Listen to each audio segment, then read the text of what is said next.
Salam properti. Hari ini saya kedatangan tamu dari Bank Mandiri ini. Ya, Bank Mandiri salah satu bank terbesar yang ada di Indonesia. Salah satu divisinya yaitu divisi KPR. Kebetulan saya kedatangan dari KPR Bank Mandiri yang Tamrin Branch ya, dengan Pak Edward. Pak Edward, apa kabar? Ya, baik Pak. Wah, satu lagi Pak Horas Sitorus. Pak Horas. Ya, sehat Pak. Sehat ya. Saya tanya ke Pak Edward nih. Nah, kan kalau kita mau beli properti, terus kan dinilai tuh propertinya tuh, ya kan? Nah, ada namanya tuh appraisal nih. Nah, kalau Bank Mandiri sendiri, appraisalnya ada bayar atau bayar di depan, bayar di muka, atau ada nilai-nilainya? Jelasin. Ya, kalau untuk biaya appraisal di Mandiri itu tetap kita bayar di awal. Bayar kan, di awal. Kita akan survei terlebih dahulu untuk anggunannya. Itu nanti dibayar awal, nanti bayarnya ke JNC Mandiri. JNC itu apa tuh? Dia kayak transfer ke Giro gabungan. Oh, giro gabungan. Jadi kita masih disatuin dulu ke semuanya. Oh, Satu-satu. Nah, Iya. bayar itu ada kelasnya nggak? Misal luas tanah 100 sekian, luas tanah 1000 sekian, atau gimana, ada nggak? Apa semua sepukul rata?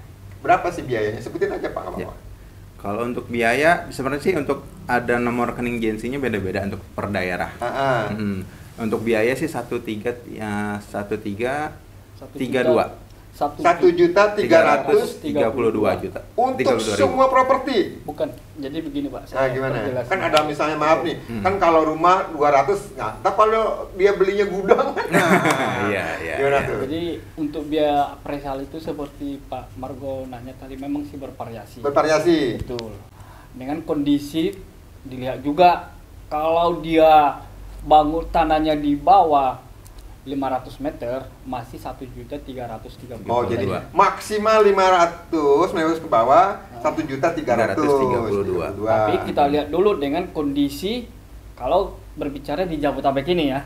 Kalau di luar daerah tentu akan beda lagi Oh, nanti. beda. Oh, I see. Karena khusus Jabodetabek nilainya ini. Di luar Jabodetabek nilainya ntar beda lagi. Beda lagi. Dilihat dulu lokasinya di mana. Kalau di luar gitu. daerah, kita akan cocokkan juga. Nanti kita tanya bagian apresial di sananya.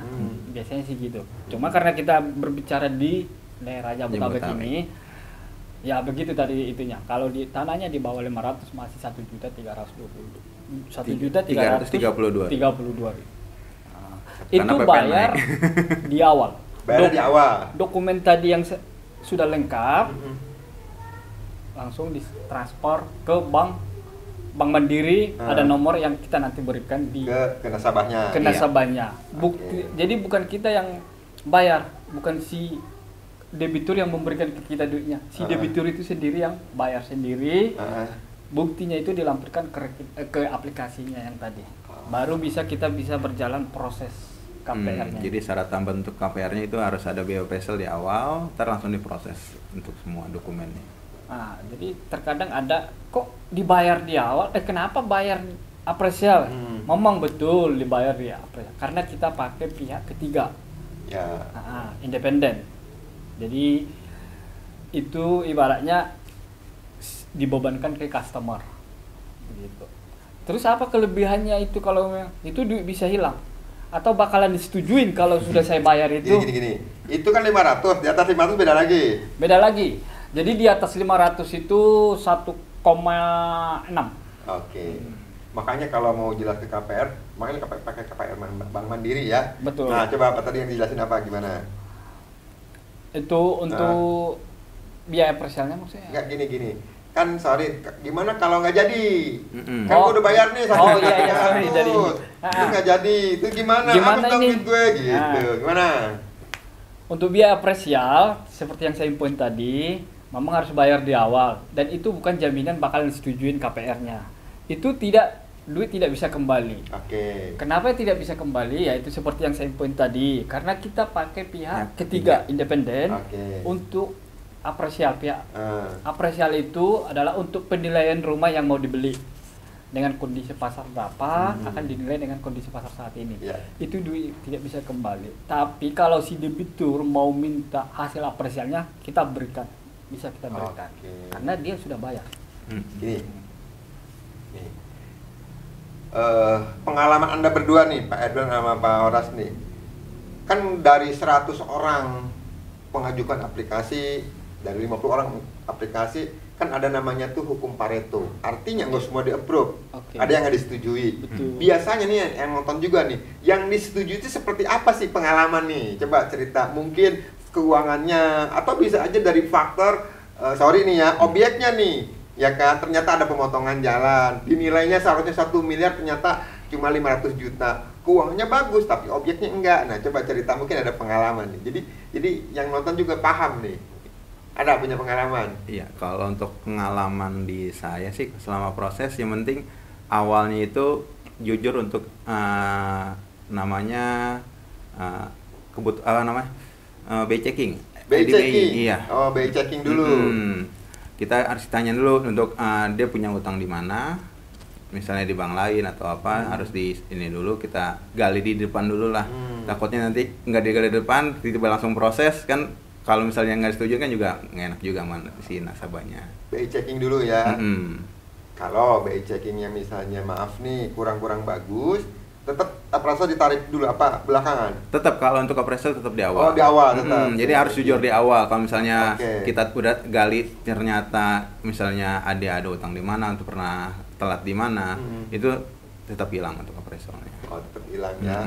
Misalnya kan akan ditolak kalau misalnya akan telat call atau berapa. Itu BI checking itu semua ya? Ya, maupun semua. Karyawan, pengusaha ataupun profesional ya. Iya, nah, semua. setelah itu kalau untuk BI checking sudah clear sih, kalau misalnya di agunan palingan kalau dilihat dari appraisal tadi Pak, kalau misalnya appraisalnya sekian, misalnya nggak sesuai yang dianggunkan atau yang di KPR-kan, itu biasanya akan turun limit.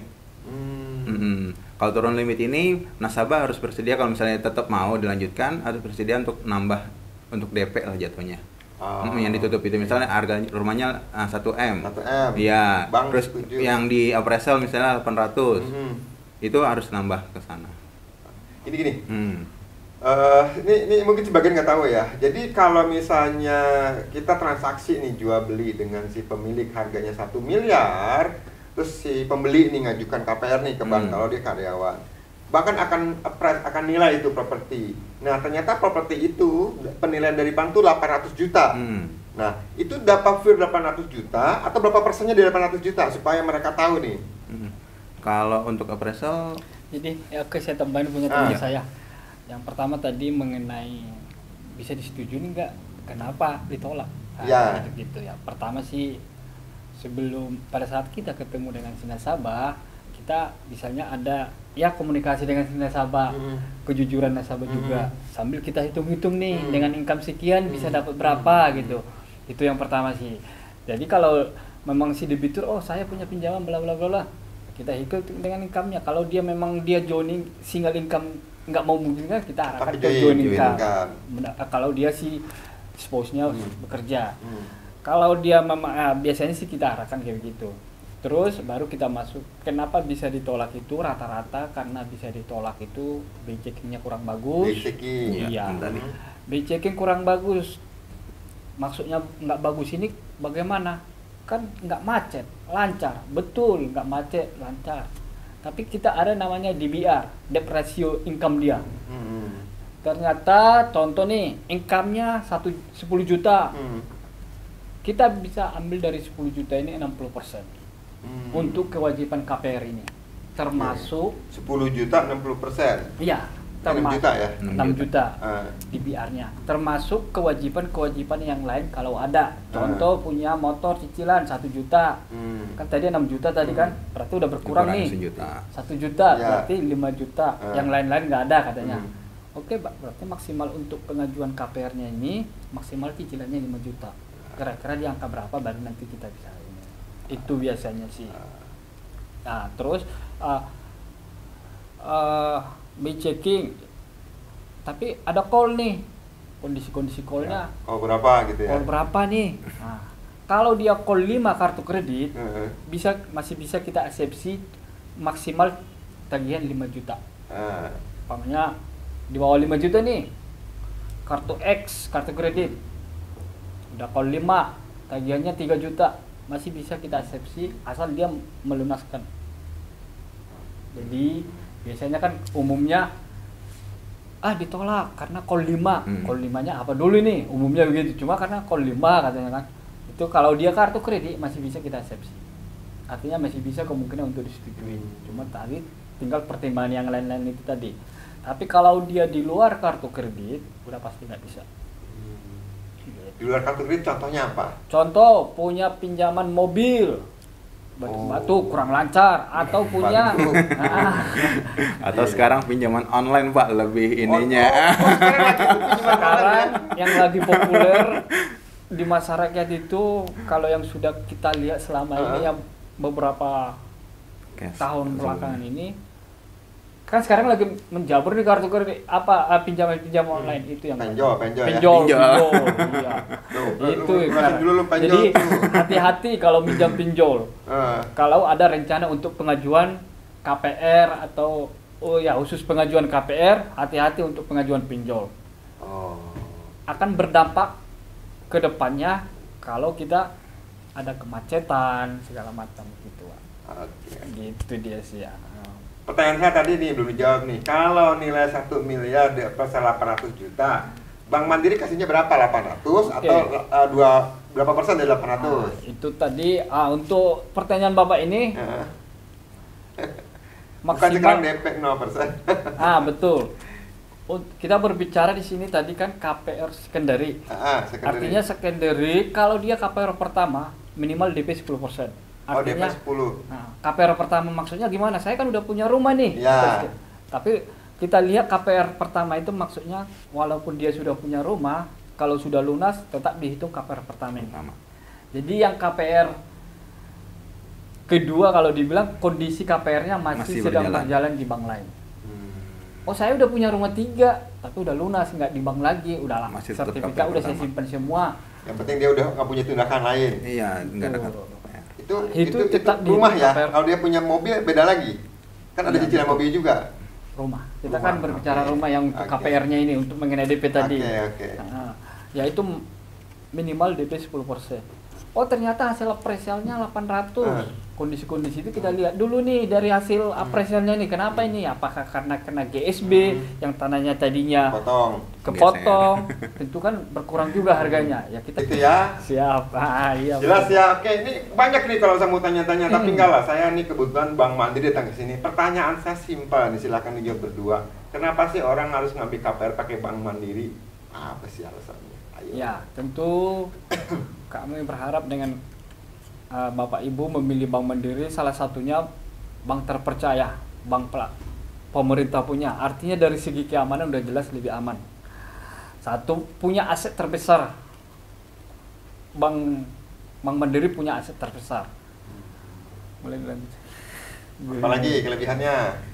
Bunga kompetitif. Pelayanan cepat. Ntar kalau ada aplikasi cepet ya Pak Adot ya? Ya pastinya Pak.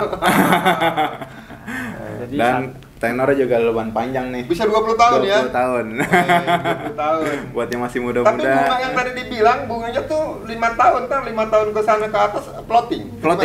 Floating tergantung suku bunga Bank Indonesia ya? Floatingnya maksimal 11. 11? Oh iya. Maksimal di cap tuh 11% ya? Iya, itulah kelebihan di Bank Mandiri untuk memilih KPR Bank Mandiri. Satu dari segi proses lebih cepat, bisa seperti tadi, bisa lebih cepat asal dokumennya sudah lengkap. Tapi kalau dokumennya dicicil ya, memang terkadang kendala banyak komplain di situ, lama di Mandiri katanya. Ya, memang kita akuin kondisinya begitu. Tapi kalau dia dokumennya sudah lengkap, kita pastikan bisa lebih cepat, Pak. Satu dari bunga kompetitif, tentu bunga kita bersaing juga dengan bank-bank yang lain. Dan bisa tenor sampai 20 tahun. Di sini tertulis bisa DP mulai 5%, Pak. 10 tuh.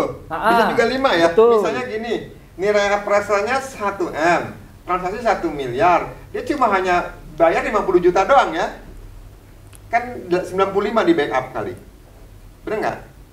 Di backupnya Mandiri 95%. Kan DP-nya ya makanya biar begini Pak Margo, biar saya jelasin. Itu tadi yang untuk rumah sekian DP 10%. Kalau kita ada juga ada DP 5%, Pak. Tentu ini untuk primary. Primary. Oh, berarti yang dengan developer. Developer, betul. Bank Mandiri yang udah kerjasama dengan developer apa developer tertentu apa semua developer? Udah ada kerjasamanya yang udah kerjasama doang kan? Berarti? Betul. Cuma kita kan Bank Mandiri ini banyak sudah kerjasama. Contoh kalau di daerah Bekasi, contoh Jakarta Garden City, JGC. Udah kerjasama dengan kita juga. Kerjasama dengan Podomoro, kerjasama dengan Mandiri. Podomoro tuh, Harapan Indah. Asia JGC. Iya. Itu ini pengembang gede ya. Grup Sinarmas, Grup Ciputra, semua grup Ciputra juga sudah kerjasama. Itu bisa dipilih 5% tadi. Oh, jadi kalau yang untuk primary itu DP-nya 5%. Betul. Ya. Oh, jadi ada dua nih. Tadi ada yang primary yang DP-nya 10%, secondary DP-nya 10%. Dan kalau primary itu DP-nya untuk 5%. Dan untuk primary sendiri tentunya agen properti yang udah kerjasama dengan developer yang disebutkan tadi sama Pak Horas, ya yang udah kerja Bank Mandiri. Kebetulan kita dengan beberapa developer besar udah kita kerjasama. Century 21 untuk kerjasama dengan beberapa developer. Jadi Anda lebih mudah juga. Makanya sekali lagi jika Anda mau beli properti, bergunakanlah jasa broker properti yang profesional, yang beretika, yang berintegrasi. Tentunya broker properti yang udah punya lisensi dan broker properti yang jaringannya luas, ya seperti Century 21. Dan lagi kalau Anda menggunakan KPR juga, pergunakanlah KPR yang namanya tuh udah gede. Siapa sih nggak tahu Bank Mandiri ya, bank plat merah, bank punya negara memang ya. Jadi ya, dan lagi tadi beliau Pak Edward bilang, untuk prosesnya dia akan bantu, dia akan juga membantu Anda mau Anda karyawan, Anda pengusaha maupun Anda profesional, Bank Mandiri akan membantu melayani Anda untuk judulnya wujudkan hunian idaman bersama Mandiri KPR. Thank you Pak Edward, thank you Pak Horas sudah datang ke sini. Ya, terima kasih buat teman-teman. Sekali lagi jika ada pertanyaan atau ada komen silakan komen di bawah. Ntar kalau ada mau nanya nih, berapa sih nomornya Pak Edward, berapa sih nomornya Pak Horas? Anda hubungi dulu Century 21 Prioritas. Betul, ya, benar. Supaya beli propertinya ke kami. Ke propertinya Century 21 Prioritas. Terima kasih Pak. Terima kasih. Terima kasih. Margo, terima kasih semuanya.